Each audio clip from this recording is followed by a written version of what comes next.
tapi anaknya malah dikasih obat tidur, contohnya itu kan banyak kan kayak gitu. Nah itu tuh dia akan masuk pada bagaimana kita meningkatkan juga pengawasan yang bertanggung jawab, nggak bisa sembarangan gitu. Karena apa? Karena dengan pemerintah memiliki kebijakan dan layanan perawatan, kalau pemerintah berinvestasi, dan itulah yang membuat mengapa target itu memang harus bertahap karena tantangan sampai 20 tahun ke depan.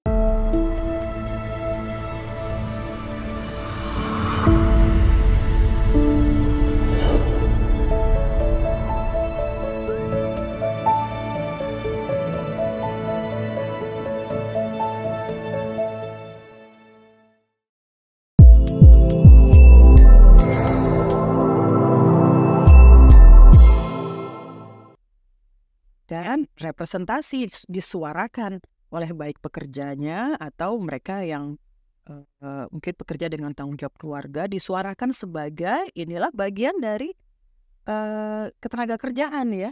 Jadi untuk perlu kerja layak ya. Jadi sebenarnya dari yang diceritakan oleh Arli itu ada dua hal ya yang mungkin perlu diperhatikan di dalam konteks care ekonomi atau ekonomi perawatan dan tugas-tugas kerja layak bekerja perawatan ini. Yang pertama adalah dari sisi bagaimana sebuah ekosistemnya. Ada dukungan layanan apa, kebijakan apa sih yang diperlukan berbagai pihak yang terlibat. Baik dari pemerintah, dari pengusaha atau perusahaan atau tempat kerjanya, atau pekerja-pekerja itu sendiri baik secara individu maupun serikat pekerjanya. Nah, yang kedua tadi untuk yang tadi terutama 3R yang pertama, itu melihat dari kesadaran masyarakat, termasuk kita semua nih yang berkeluarga atau memiliki keluarga besar dan juga terutama yang kerja dan juga generasi muda juga yang mulai bekerja itu menyadari bahwa hal-hal seperti ini itu nanti diperlukan juga di tempat kerjanya gitu. Jadi kalau misalnya generasi muda, anak-anak muda kita yang baru masuk kerja bukan cuma oh iya nanti berkarir akan seperti apa, tapi mau nggak mau nanti akan mengalami saat-saat harus berbagi waktunya. Nah itu.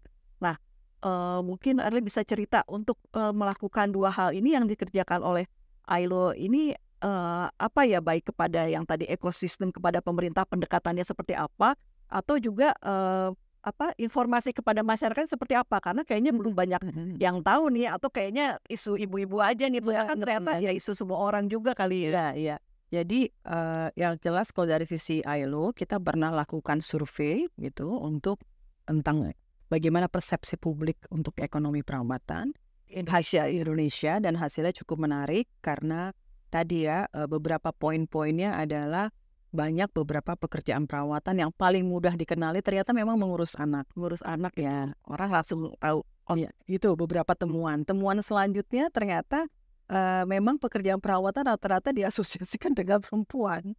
Jadi tampak bahwa konstruksi sosialnya masih cukup kuat ya, tapi kita juga nggak bisa nyalahin juga ya, tapi ini menjadi refleksi sebenarnya bahwa kadang-kadang dari perempuannya sendiri juga tidak mudah untuk membagi tugas itu kepada yang lain, ada lainnya ayah atau layanan-layanan yang ada gitu. Dan ternyata masih sedikit layanan-layanan perawatan di Indonesia.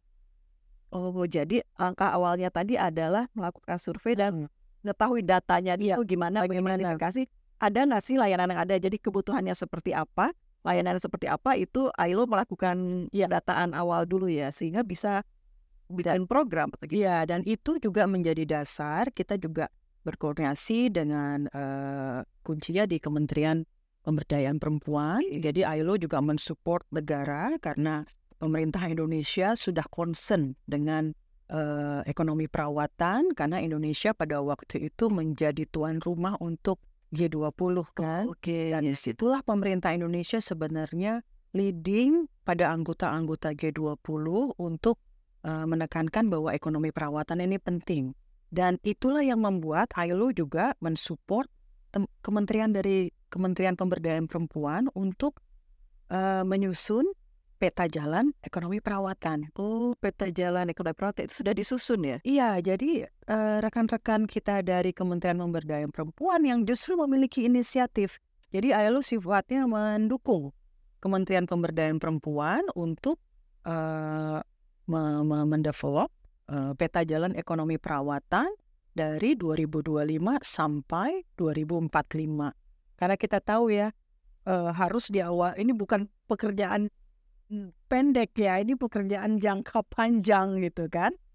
Itulah yang membuat dari pemerintah juga sudah istilahnya mulai untuk sudah dibuat ya, karena sudah di launching Ya, sudah ini ya, di bulan akhir Maret tahun 2024. Jadi Indonesia sendiri sudah memiliki peta jalan ini untuk ekonomi perawatan, sehingga kita tahu apa yang akan menjadi prioritas dari concern tentang ekonomi perawatan di Indonesia. Oh, oke. Nah, jadi ini ya.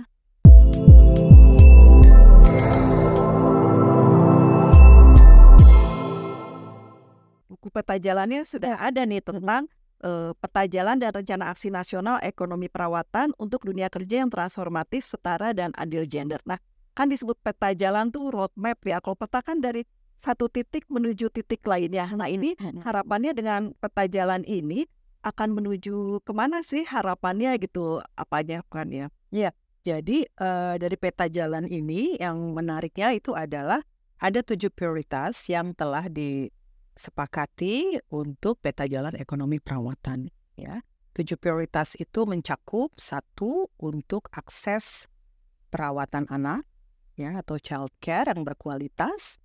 Yang kedua, akses perawatan lansia, untuk pemberdayaan lansia sehingga sejahtera.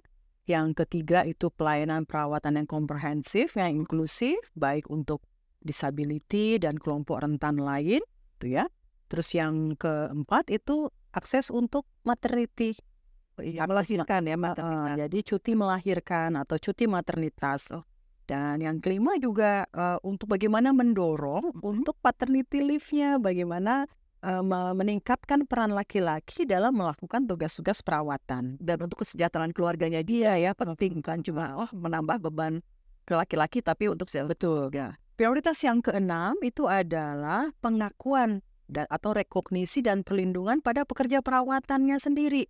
Tadi kan pekerja perawatan ada macam-macam ya, dari pekerja perawatan anak, pekerja perawatan lansia, mungkin pekerja perawat jangka panjang, juga pekerja pekerja rumah tangga, itu juga masuk di situ, ya. Dan lalu yang ketujuh adalah bagaimana perlindungan sosialnya pada baik mereka yang melakukan pekerjaan perawatan yang tidak berbayar ataupun yang berbayar, termasuk juga bagaimana juga skema pelindungan sosial itu bisa mencakup layanan-layanan perawatan yang ada di Indonesia. Oh iya. Jadi penting sekali nih ya roadmap ini, karena akan menuju harapannya tadi ada layanan dan akses ya. Nah,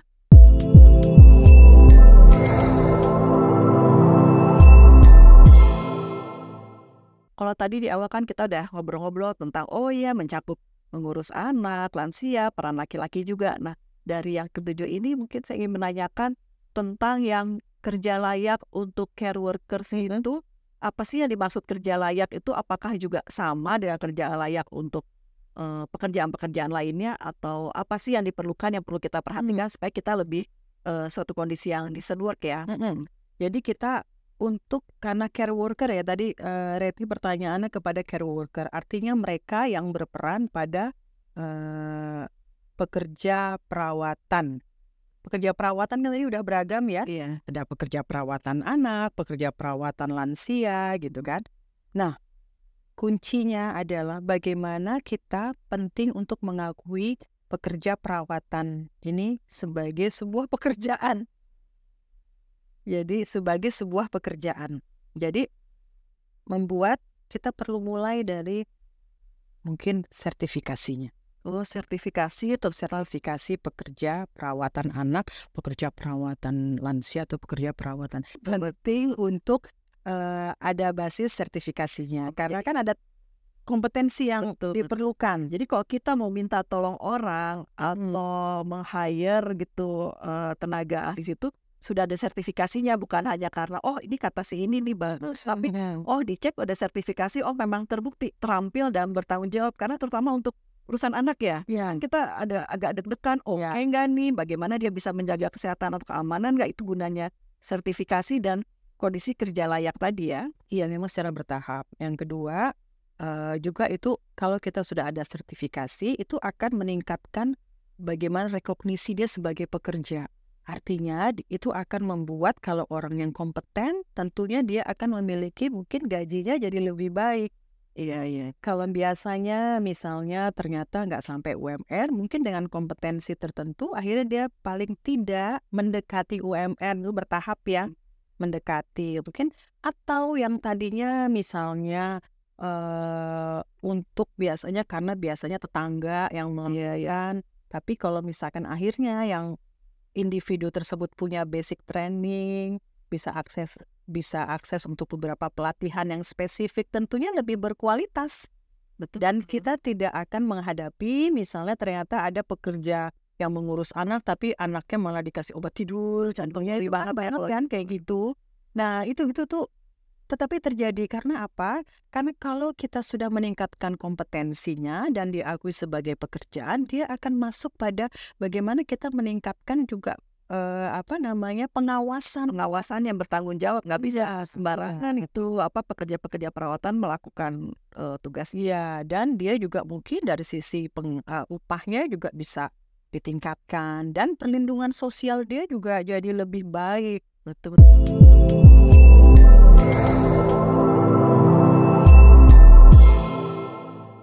Jadi andai kata nih orang tua mungkin ada yang kurang mampu ya kalau harus bayar tenaga PRT, pengasuh atau caregiver untuk orang tua kita dengan mahal. Mudah-mudahan nanti dengan adanya skema atau perhitungan jaminan sosial tertentu mungkin disubsidi Pemda kali, pemerintah daerah atau apa, atau di antara tetangga-tetangga kita kan, kita misalnya ada yang bersedia membantu mengurus beberapa orang anak, yuk main di rumah ibu ini atau apa, bukan hanya terima kasih saja atau dikasih boba aja gitu ya, kayak terima kasih atau dikasih parcel lebaran aja, tapi ada kayak insentif atau apresiasi sehingga mereka juga lebih merasa bertanggung jawab, sama-sama enak kedua pihak. Dan itu penting sekali kalau misalkan pekerja-pekerja perawatan ini diakui sebagai pekerjaan, itu akan membuatkan artinya mereka yang tadinya tidak didefinisikan sebagai pekerja dan dia terregistrasi sebagai pekerja, daftar dan itu membuat jumlah pekerja perempuan tuh menjadi meningkat karena tadi TPAK-nya kan sebagian besar pekerjaan perawatan dilakukan oleh perempuan. Artinya itu menjawab pertanyaan bagaimana kita sebagai negara bisa meningkatkan tingkat partisipasi perempuan dalam dunia kerja dengan mengakui pekerjaan-pekerjaan perawatan yang sebagian besar dipegang sama perempuan. Kayak gitu. Oh iya ya, jadi dari cerita dan paparan Arli tadi, apabila nanti situasi kerja layak untuk pekerja perawatan ini sudah ada, selain juga merasa lebih bertanggung jawab, skillful, juga kalau terregistrasi itu nanti secara data statistik, misalnya ada sensus bekerja apa, pekerja perawatan, nah itu salah satu di antaranya. Dan nanti tingkat partisipasi angkatan kerja atau TPAK perempuan di Indonesia meningkat. Dan memang saat ini masih jauh ya, jomplang dibanding laki-laki. Ya, kalau saat ini untuk tahun 2024 itu dari data bahwa TPAK perempuan itu sekitar 54% dibandingkan dengan TPAK laki-laki 84%. Jadi ada sekitar 28% lah bedanya antara jauh. Ya, lalu sedangkan di 2045 itu sebenarnya pemerintah Indonesia mencanangkan melalui rencana pembangunan jangka panjang itu sebenarnya Indonesia juga punya target yang cukup tinggi, yaitu TPAK perempuannya itu menjadi 70%. Bayangkan naik dari 54 ke 70%, itu dikali berapa ratus juta penduduk. Nah, itu artinya apa? Nggak mudah kalau pemerintah atau kita sebagai negara itu belum ada kebijakan dan layanan perawatan gitu. Karena apa? Karena dengan pemerintah memiliki kebijakan dan layanan perawatan, kalau pemerintah berinvestasi pada kebijakan dan layanan perawatan, dia akan salah satu di antaranya meningkatkan TPAK perempuan di dunia kerja. Tapi nggak cuma itu aja, Mbak Reli. Ada dua aspek yang sebenarnya bisa kita tambahkan karena itu apa yang dilakukan berinvestasi pada kebijakan dan layanan perawatan selain meningkatkan dari sisi aspek ketenaga kerjaan yang tentunya itu juga berada di dalam agenda agenda RP, rencana pembangunan jangka panjang. Itu ada agenda yang meningkatkan untuk ketenaga kerjaan. Itu aspeknya adalah dengan TPAK. Lalu ada juga yang agenda yang lain itu berhubungan dengan perlindungan sosial yang adaptif. Jadi berinvestasi pada pekerjaan perawatan itu kita bisa meningkatkan dan berkontribusi pada pengurangan kemiskinan. Itu namanya perlindungan sosial yang adaptif. Dengan adanya skema jaminan sosial pada layanan perawatan. Dan yang selanjutnya ada agenda nomor 5 itu adalah Indonesia Emas, poin Indonesia Emas yang terkait dengan keluarga berkualitas dan kesetaraan gender. Jadi dengan kita meningkatkan kualitas, ada akses layanan anak, akses layanan lansia, juga ada maternity leave, ibu habis melahirkan bisa cuti melahirkan dan tetap dapat nggak kehilangan gajinya, atau juga mereka-mereka yang informal worker kalau lagi ambil cuti melahirkan juga tetap bisa bayar ya, kan misalnya gitu. Itu akan bisa meningkatkan ya target pada Indonesia Emas yang berhubungan dengan ketahanan sosial budaya, ekologi, spesifiknya itu keluarga berkualitas dan kesetaraan gender. Jadi tiga kebijakan jalan itu bisa berkontribusi pada 3 target Indonesia Emas. Dan itulah yang membuat mengapa target itu memang harus bertahap, karena tantangan sampai 20 tahun ke depan. Ya. Jadi dibuat peta jalan ini bertahap, banyak aspeknya, tapi bisa yuk kita lakukan sama-sama pelan-pelan apa dulu seperti itu ya.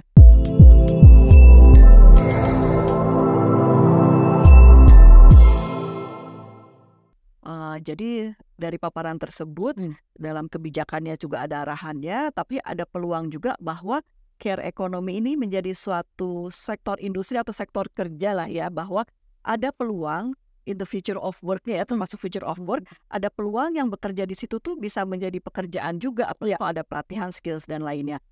Nah terakhir nih Arli, tantangan apa sih kira-kira, tadi kan udah harapan ya dan tujuannya cita-cita menuju, tantangan apa sih kira-kira nih yang kita rasakan sekarang yang juga harus kita atasi dalam waktu dekat ini apa? Oke, dekat ya. 1, kita perlu rekognisi, benar-benar mengakui dulu dan dikampanyekan, disosialisasikan kepada halayak banyak ini ya, bahwa pekerjaan perawatan itu penting dan bernilai.